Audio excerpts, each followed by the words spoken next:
Meus irmãos, a boa noite a todos, que a graça de Jesus se derrame sobre cada um de vocês, amém? E a sua paz.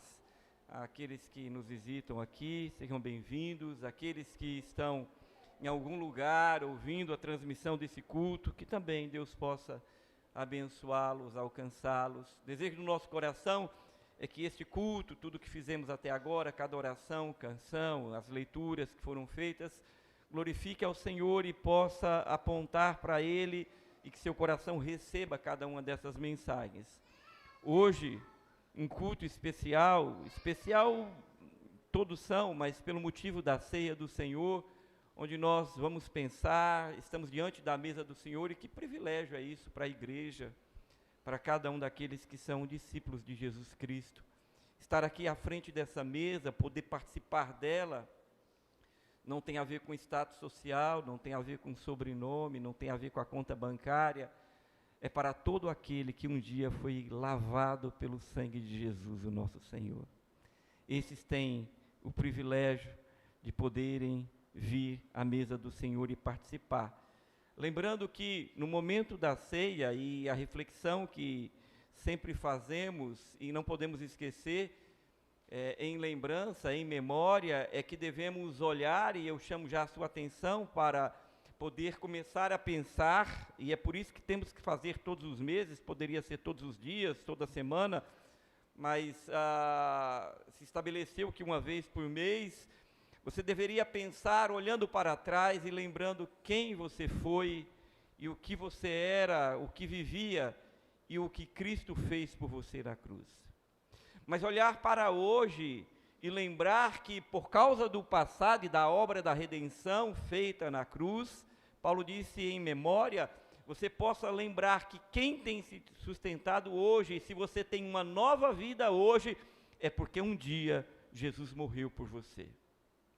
Mas não só isso, nesse dia especial de ceia, nós somos desafiados a olhar para frente também, com esperança, porque Ele veio, Ele cumpriu em amor a sua obra, a obra do Pai, e um dia Ele voltará.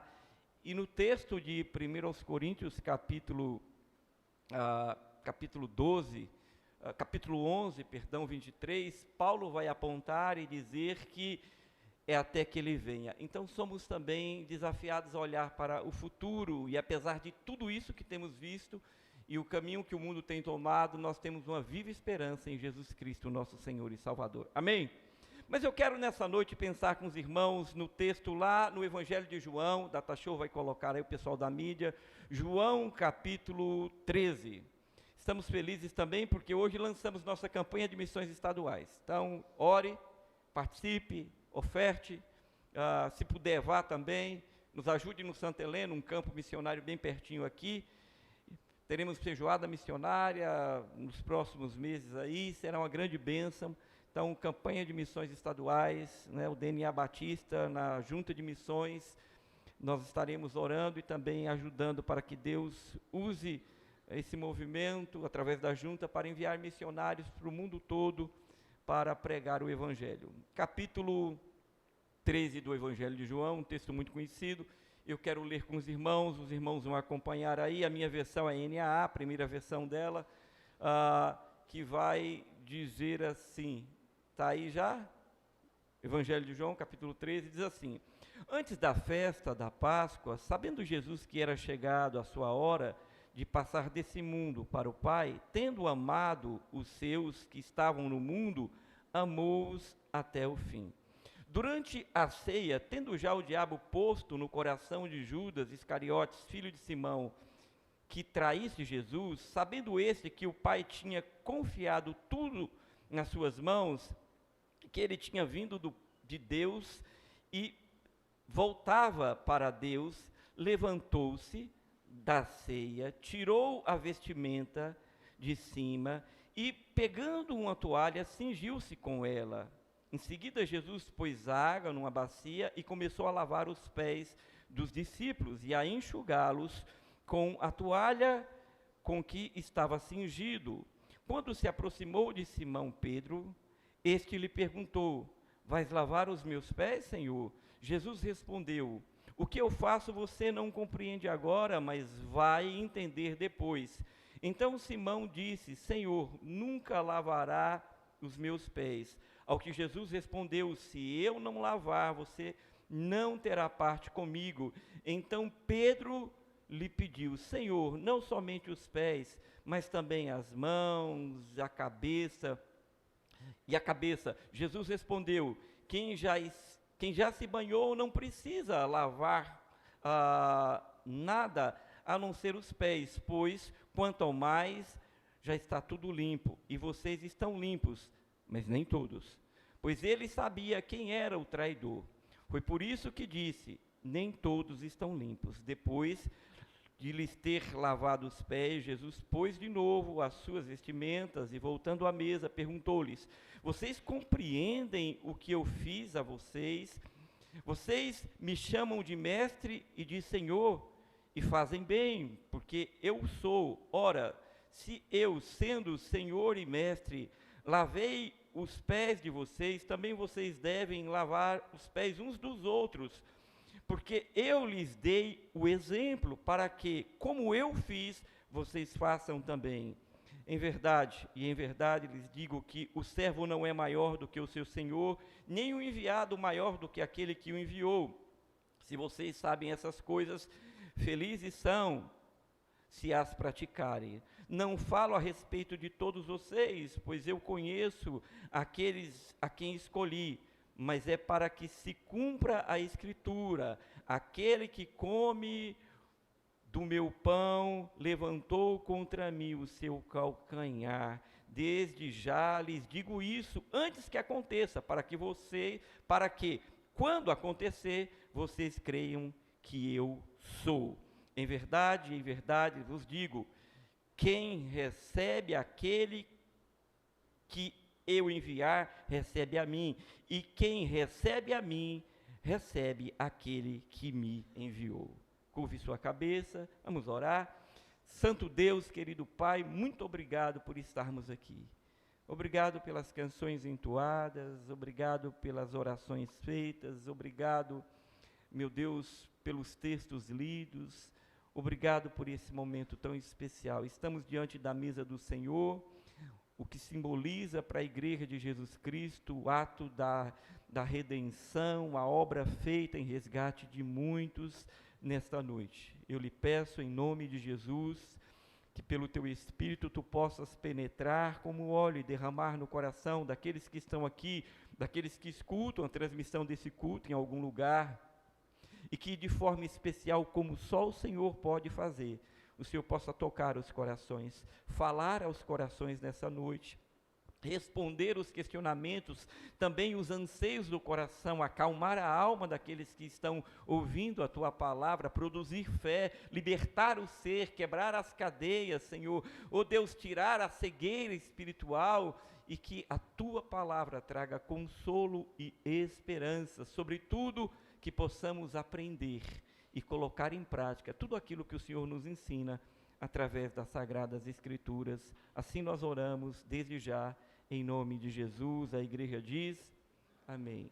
Esse evangelho maravilhoso, o evangelho escrito por João, discípulo amado, apóstolo do Senhor, para uma audiência bastante mista, judeus e gentios, romanos e gregos, com o objetivo central de dizer que Jesus Cristo é o Senhor. Ele vai dizer para que aqueles que ouvirem, crerem que Jesus Cristo dá a vida e Ele é o Senhor. João queria mostrar ao mundo, diferente dos sinóticos, que aquele homem que estava andando ali entre o povo era o próprio Deus encarnado. E por isso, neste evangelho, como já falei algumas vezes aqui, João vai apontar os milagres que são sinais que Jesus fez, 7 sinais, 7 falas de Jesus afirmando: eu sou. Isso tudo para demonstrar aquele que andava ali era o próprio Salvador. E nesse sentido nós aprendemos muito. Esse evangelho narra a obra do Senhor, parte da obra do Senhor, e aponta que Ele não é apenas aquele que cura a vista do cego, Ele traz a visão do reino celeste. Ele não é apenas aquele que alimenta as multidões, não.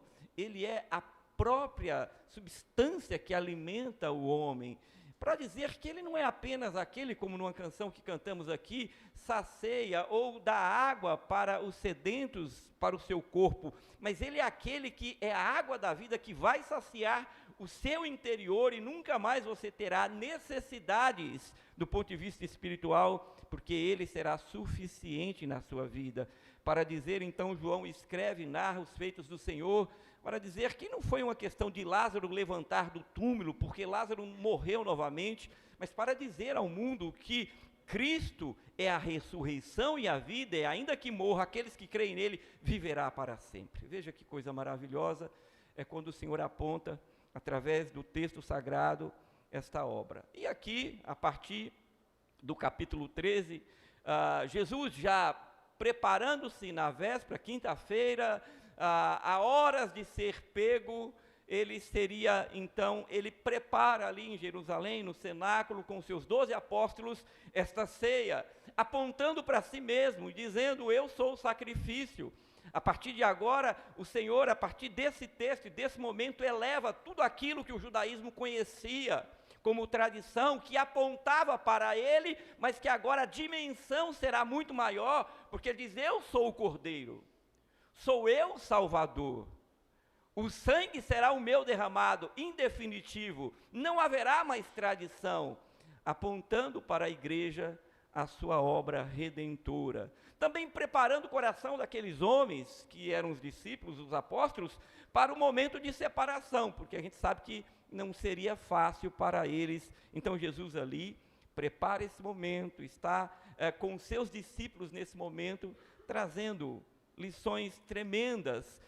O texto também, o objetivo dessa mensagem nessa noite, tentarei ser rápido por causa da ceia, mas é mostrar que esse Deus encarnado, esse Senhor, ele não apenas é o Deus, o sacrifício definitivo e único, mas ele também é o exemplo que devemos seguir, de amor, de serviço, de fé, e é isso que ele vai fazer nesse texto, a partir do capítulo 13, o texto, o capítulo 1, o verso 1 vai dizer que era festa e que Jesus percebe que o momento dele estava chegando e vai dizer que, verso 1, que ele, tendo amado os seus, que estavam no mundo, amou-os até o fim.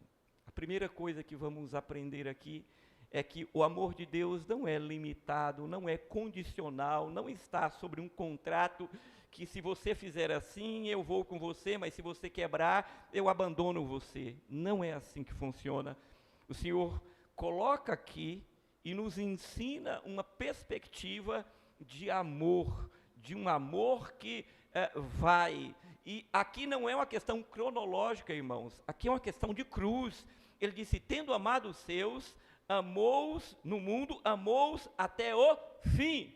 O que nos ensina que nós não deveríamos desistir das pessoas, de nós mesmos muitas vezes, porque apesar de ter encontrado com o Senhor, você ainda luta contra uma natureza que vez ou outra quer derrubar você, apontar coisas a você, falar aos seus ouvidos, na voz da consciência, que você talvez não vá conseguir, não tem condições de prosseguir, mas o Senhor nos ensina, ensinou os seus apóstolos e nos ensina através desse texto, que este amor que agora nos capacita, que foi derramado sobre nós a partir de Jesus Cristo, nesta obra que chamamos obra da redenção, que está aqui representada nessa mesa, é um amor sacrificial que vai até o fim, ele não desiste.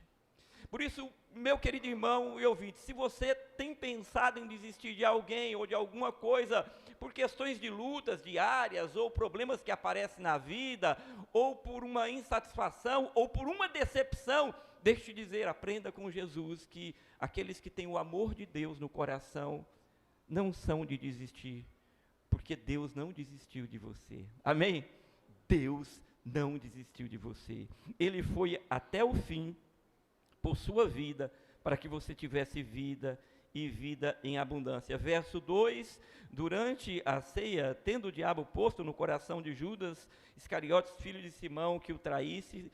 3, sabendo este que o Pai tinha confiado tudo em suas mãos e que ele tinha vindo de Deus e voltaria para Deus.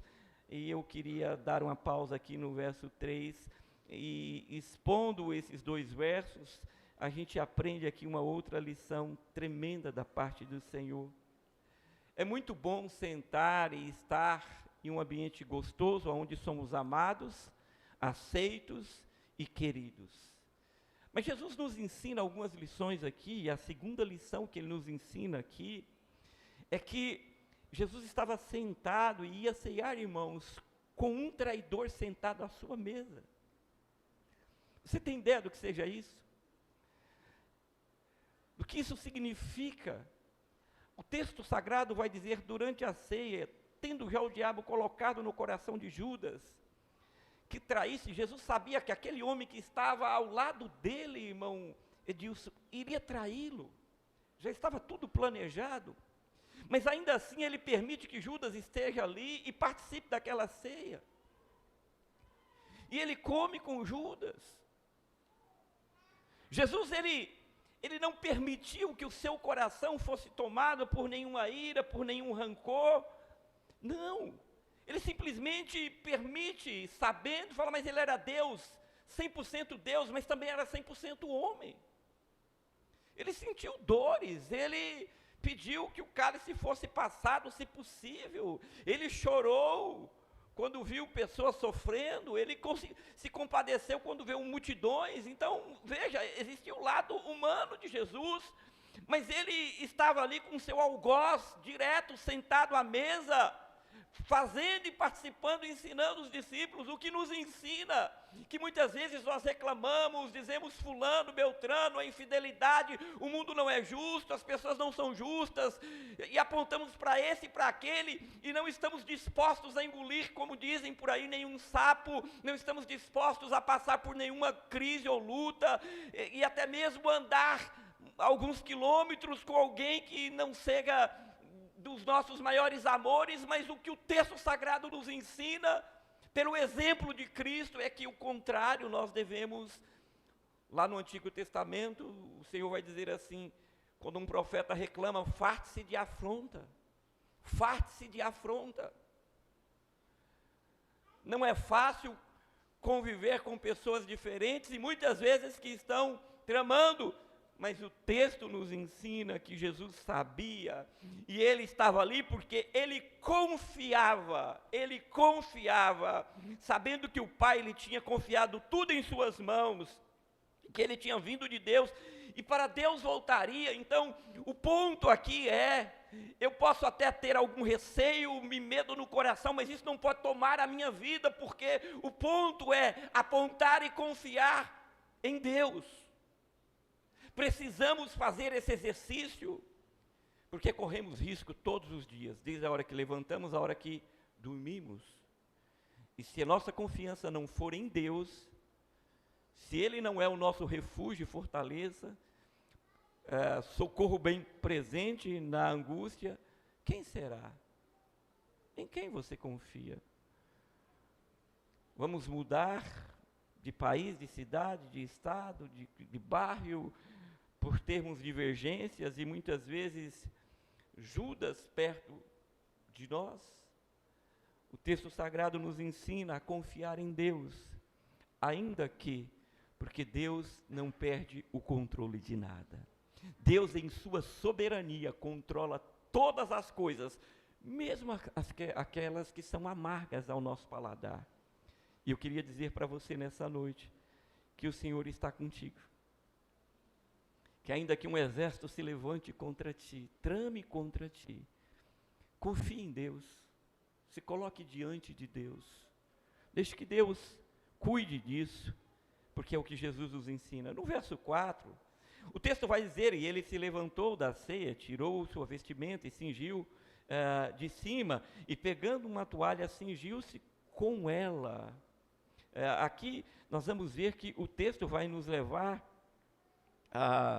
do verso 4 até os versos seguintes, e uma outra lição, mas indo para o verso 5, para os irmãos entenderem, em seguida pôs água numa bacia e começou a lavar os pés dos seus discípulos e enxugar com a toalha que estava cingido.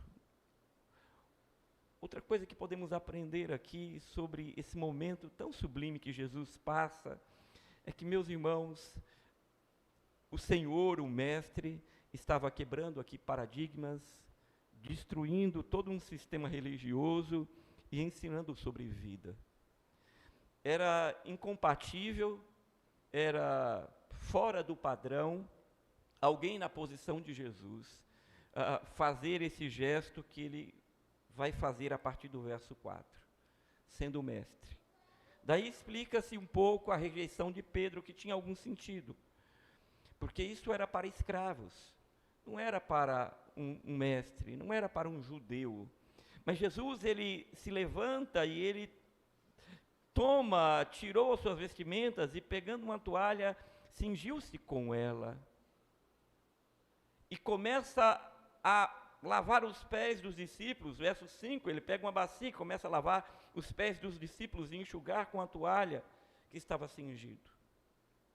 Aqui uma outra lição que nós podemos aprender e devemos aprender com Jesus Cristo, é que ele deve ser o nosso grande exemplo. A vida cristã é uma vida de serviço. Nós estamos aqui para servir.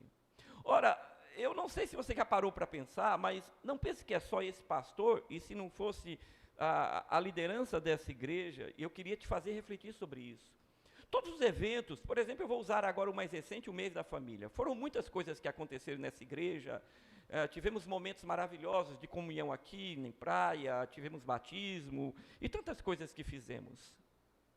E boa parte da igreja, ou a grande maioria da igreja, veio participar, e você veio celebrar e festejar, e que bom que você veio.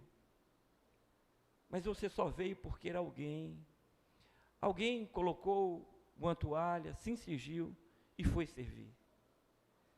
E quem fez isso na Betel foi a liderança da Betel, junto com esse pastor. Então a igreja não acontece apenas por boa vontade intelectual. Uma igreja não pode subsistir apenas por uma questão de eu entendi, eu recebi Jesus e agora eu vou ficar no meu conforto. Não.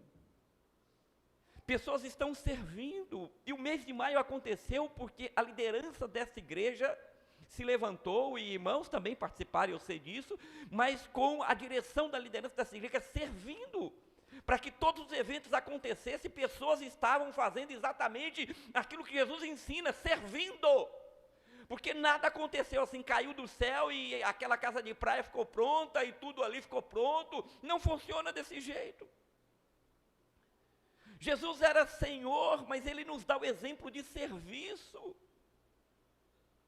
de humildade. Ora, Sara, aqui o texto sagrado, Jesus vai tirar, ele coloca sobre ele, o verso 4, ele tira as suas vestimentas e ele pega uma toalha e ele se cinge com ela. O que é que precisamos tirar das nossas vidas? Ora, aquele que recebe Jesus, recebe para ser servo.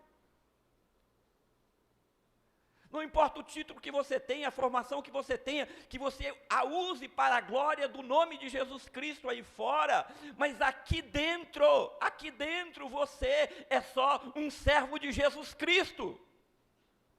Porque o texto vai nos ensinar que nós não podemos ser maior que o nosso Senhor, e mais, que nós devemos seguir o exemplo do nosso Senhor. Precisamos tirar, Jesus tirou suas vestimentas, o orgulho, a soberba, a autossuficiência, o eu não, isso não é para mim, não, eu não posso pegar numa vassoura, não, eu não posso ir para a cozinha, não, eu não posso varrer, não, eu não posso ajudar, eu não posso, isto não é serviço para mim. Mas isso não era serviço para Jesus. Ele quebra, ele constrange, ele desmonta o sistema religioso da sua época, e ele vai servir. Ele tira Tudo aquilo para nos ensinar que nós precisamos tirar também, pensar, e você sabe, porque é o Espírito que fala, o que é que nós precisamos tirar, jogar fora, parar com essas coisas, e falar, Senhor, tira de mim, tira isso de mim, tira esse olhar julgador, tira esse falar maldizente, tira essa soberba do meu coração, tira tudo isso de mim, Senhor. Mas o texto também vai dizer que ele pega uma toalha e siga-se. E aí você tem que colocar alguma coisa no lugar. Cinge-me, Senhor, de misericórdia. Cinge-me, Deus, de humildade. Cinge-me, Senhor, de amor, de compaixão. Dá-me um olhar sensível ao próximo. Dá-me lábios que falem e que abençoem e não amaldiçoem. Dá-me os ouvidos mais puros. Veja, Jesus se levanta, Ele tira e Ele põe, para nos ensinar como Senhor e Salvador. Mais que isso, verso 5, avançando, e Ele pega uma bacia, coloca água, e Ele começa a enxugar os pés dos discípulos, lavá-los e enxugá-los com a toalha que estava. Eu queria apontar aqui uma coisa, só com observação. Isso aqui não é uma ordenância, tá bom, irmãos? Embora seja a ceia, e é um evento dentro da ceia, isso aqui não está como ordenância.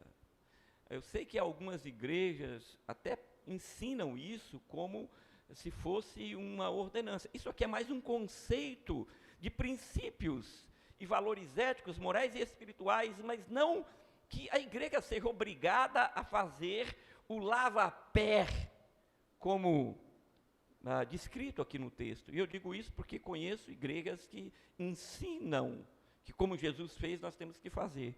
E o temos, mas dessa forma que eu tenho aqui falado com os irmãos e compartilhado. Temos que realmente aprender a servir, a nos despir de coisas ruins do antigo homem, desse conceito secular, e nos vestir do reino de Deus, dos valores e princípios. Mas no verso 5, ele vai dizer que ele começa a lavar os pés e enxugar.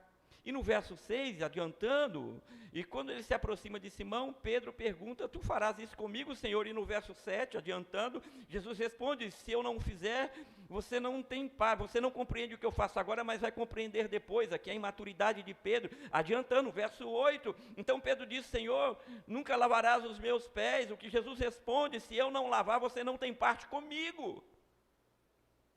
Então Pedro no verso 9 vai replicar e vai dizer, então Senhor, lava tudo, lava todo o corpo, lava a cabeça, lava o corpo todo, não só os pés. Jesus no verso 10 replica e diz, quem já se banhou não precisa lavar tudo, a não ser os pés, porquanto já estás limpo. Aqui nós, do verso 6, do verso 5 ao verso 10, nós aprendemos também uma grande lição que é preciso que a gente reflita. O texto, Jesus está ensinando sobre a purificação do nosso coração.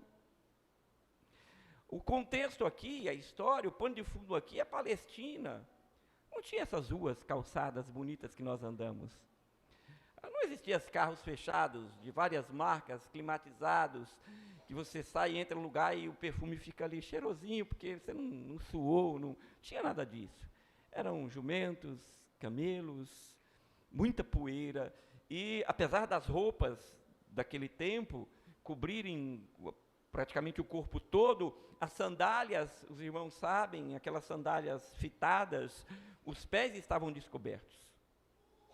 Então era comum o anfitrião que recebesse os seus convidados na sua casa, tomasse a providência de fazer esse serviço usando um servo, e não alguém de posição e uma autoridade do ponto de vista religioso, muito menos, e não para o judeu, para lavar, porque a poeira cobria todos os pés.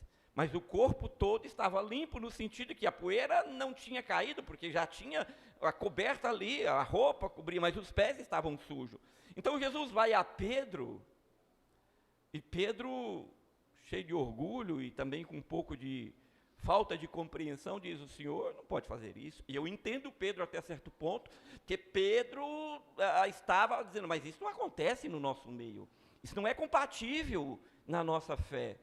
Ele não pode estar lavando, mas Jesus queria exatamente dizer, mas entenda, eu não ando segundo tradições, eu vim amplificar, melhorar, levar para um padrão muito mais sublime, o que seja o reino de Deus. Então não é uma questão de posição, de nome, não, é uma questão de serviço.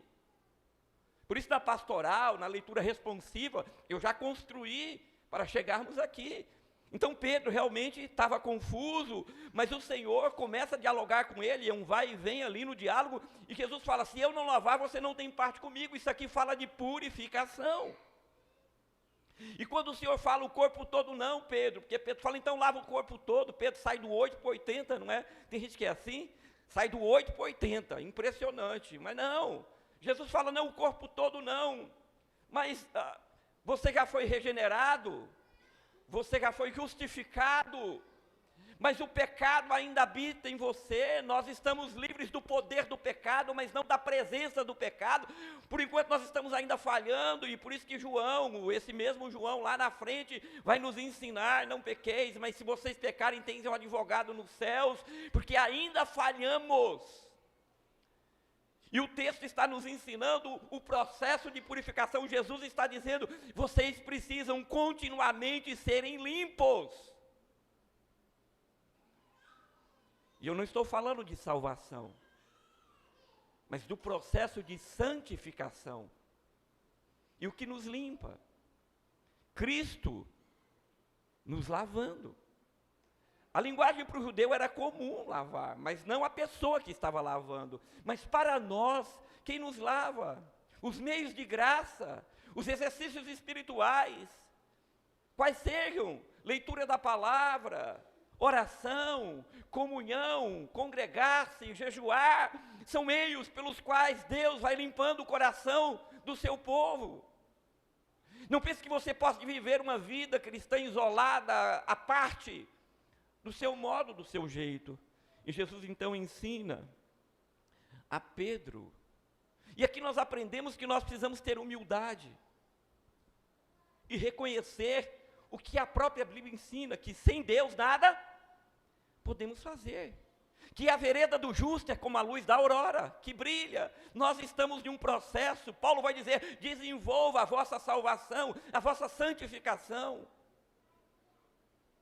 Precisamos, e o texto nos ensina, irmãos, que todos os dias precisamos estar diante do Senhor. Estamos fazendo isso agora, quando meditamos nas canções lindas aqui do cantor cristão, desse nome sublime.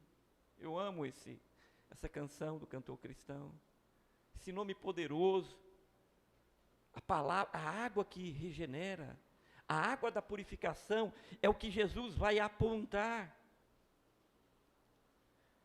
Ele diz, pois, no verso 10, Jesus respondeu, quem já se banhou não precisa lavar nada, a não ser os pés, pois quanto ao mais está limpo, e vocês estão limpos, mas nem todos. E aqui ele aponta, falando de Judas, pois ele sabia quem era o traidor, e por isso disse, nem todos estão limpos. Nós precisamos tomar cuidado, nós precisamos levar os nossos corações. A Bíblia adverte muitas coisas, mas uma das coisas que eu acho mais importante, que a palavra de Deus nos ensina, Provérbios vai dizer, meu filho, de tudo que se deve guardar, guarda o seu coração, pois dele procede as fontes de vida. O texto sagrado também vai ensinar a dizer que o coração é o mais corrupto de todos. Precisamos nos limpar, nos purificar por esta água, pelo sangue de Cristo, pela sua palavra. Ele disse, eu sou a água da vida. Ele está falando de purificação. Depois de ter lavado, verso 12, eu estou indo por fim. Depois de lhes terem lavado os pés, Jesus, de novo, colocou suas vestimentas, voltando à mesa, perguntou-lhes, vocês compreendem o que eu fiz? Agora, olha só o 13. Vocês me chamam de mestres e Senhor, e de fato eu sou. Não é? Verso 14, ora, se eu sendo Senhor e Mestre, lavei os pés de vocês, também vocês devem lavar os pés uns dos outros. Ele está falando de quê aqui? De serviço. Ele está falando aqui de quê? De humildade. Ele está falando de quê aqui? de reino de Deus, de valores e princípios do reino do Senhor. É disso que Jesus está falando e ensinando aos seus discípulos, ensinando a sua igreja. Ele traz aqui uma advertência direta aos nossos corações, porque nós realmente falamos, né? O Senhor é o meu Salvador e o meu Senhor. Se Ele o é, Ele está dizendo para os discípulos e dizendo para mim e para você. Se eu sou o que você diz que eu sou todas as horas, e chega para as pessoas e fala, porque o Senhor, e fala com muito orgulho e com um pulmão cheio de ar, porque o Senhor é o meu Senhor e o meu Salvador. Ele diz, se eu sou isso que você diz, então, aí ele diz no verso 15, porque eu dei o exemplo, façam então o que eu ensinei, façam então conforme esse Senhor vos ensinou, porque senão é só teologia, porque senão é doutrina sem prática, porque senão é fala sem exemplo, e vira aquilo que o judaísmo virou, muito conhecimento, pouca vida, apenas letra, sem a vida que transforma, sem essa presença de Deus, verso 5, porque eu lhes dei o exemplo, para que, como eu fiz, vocês façam também. Percebe o chamado de Deus nas nossas vidas, é nos tirar essa roupa, no conceito de conceitos seculares da natureza humana antiga, velha, e nos vestir das roupas do Senhor. Filipenses capítulo 2 vai dizer quem Ele era, o Senhor que se esvaziou. Eu teria tantas referências aqui para dar, não vou dar para a gente ganhar tempo, mas estou citando. Que se esvaziou, e às vezes a gente se infla de tantas coisas que fala, quem você é? Verso 16, ele vai dizer, em verdade vos digo que o servo não é maior do que o seu senhor, nem o enviado maior do que aquele que enviou. Mais uma vez, ele continua advertindo os seus apóstolos, seus discípulos e a igreja, para pensar quem você é, se você é servo de Jesus Cristo. Quem você é, que tipo de vida você quer viver, que tipo de exemplo, como você é na sua comunidade, como você é com seus vizinhos, como você é no seu trabalho. Você foi chamado para quê? Se eu sou o seu Senhor, pense. É isso que ele está fazendo. Verso 17. O pessoal da música pode vir. Se vocês sabem essas coisas, olha o verso 17. Se vocês sabem essas coisas, felizes ou bem-aventurados serão, se as praticarem. Então aqui, a felicidade do ponto de vista divino dos céus, como esplendor dentro do seu coração e paz dentro do seu coração, não é produzida por um conceito teológico, uma informação bíblica, também, mas se isto virar prática de vida, é o que o texto está ensinando. Se vocês sabem essas coisas, vocês serão felizes, se a praticarem. Porque senão, é mais um dado para o IBGE, que apontou agora um crescimento de quase 6% da população cristã evangélica. E nós não queremos dados. Jesus não veio buscar dados. Jesus veio transformar vidas, homens pecadores em servos, para o seu louvor e a sua graça. Amém? Isso é tremendo, irmãos.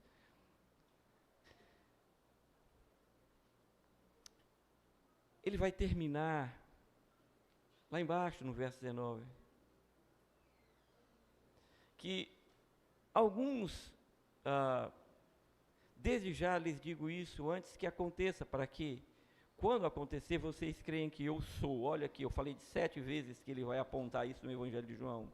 Em verdade vos digo, quem recebe aquele que eu enviar, recebe a mim, e quem recebe a mim, recebe aquele que me enviou.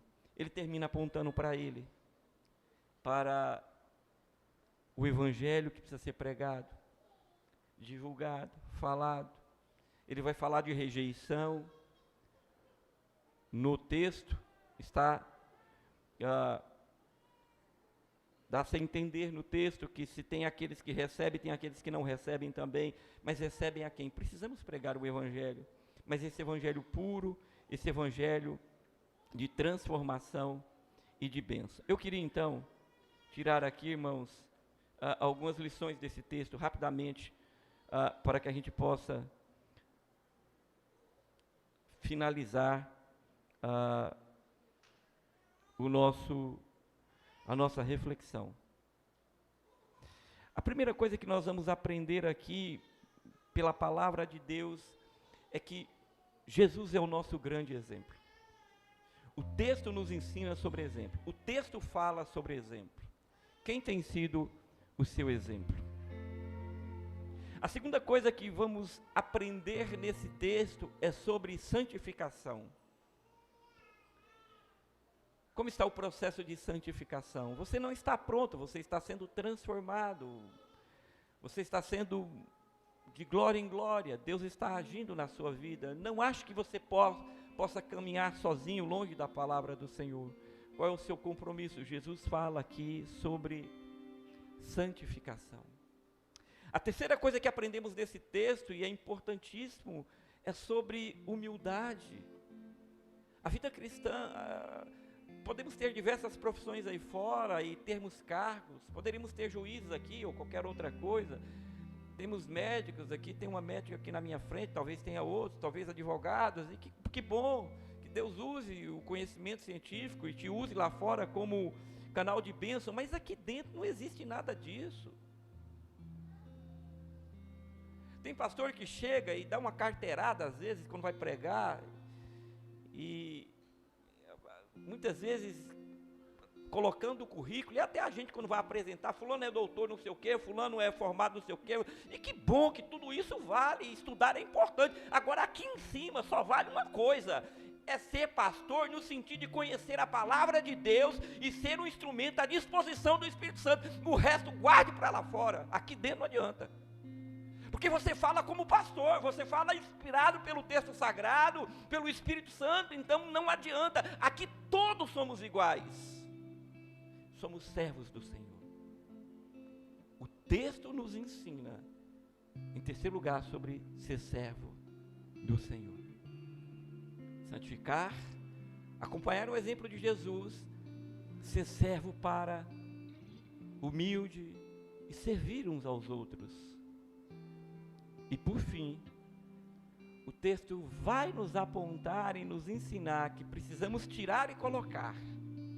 Diariamente tirar aquilo que o mundo e o pecado e o diabo e os conceitos filosóficos e as doutrinas dessa vida pós-moderna tenta nos vestir diariamente pelo TikTok, pelas redes sociais, e que vai devagarzinho, coloca uma blusa, coloca um boné, e daqui a pouco você está vestido não da armadura de Deus, mas das coisas que o mundo pensa, que parecem, mas não são.